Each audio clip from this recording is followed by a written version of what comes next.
Good news mga master dahil kumpirmado nga ni Pangulong Bongbong Marcos sa kanya pong SONA kanina na magkakaroon ng pagtaas sa sahod para sa mga government workers. Ito po yung announcement ng Pangulo sa naganap na SONA 2024. No, inaprubahan na po niya yung pagtaas ng sahod ng kawani ng gobyerno at magsisimula nga ngayong taon mismo, 2024.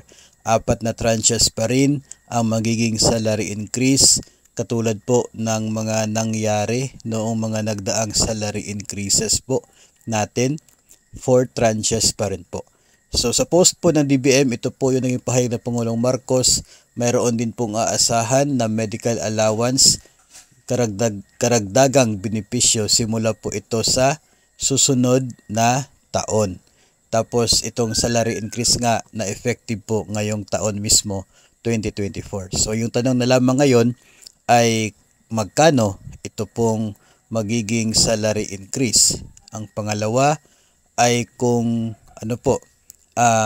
kailan ito magsisimula na ma-implement na at mag-reflect na sa payslip ng mga government workers, no?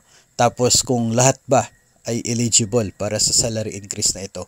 Yun po yung malalaman natin kapag ilalabas na ng Pangulo yung executive order niya tungkol sa salary increase. Hopefully ay mas maaga para mas maaga ito mag-reflect sa payslip, mas maagang mapakinabangan ng mga empleyado ng gobyerno. So yun po yung ating abangan mga master at atin po ibabahagi sa inyo sa oras na available na po yung sagot sa mga tanong kung magkano ang magiging salary increase from 2024 hanggang 2027.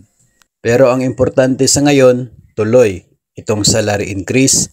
Wala na pong atrasan, magkakaroon talaga ng pagtaas ng sahod from 2024 hanggang sa 2027 dahil yun po ay kinumpirma na mismo ng Pangulo.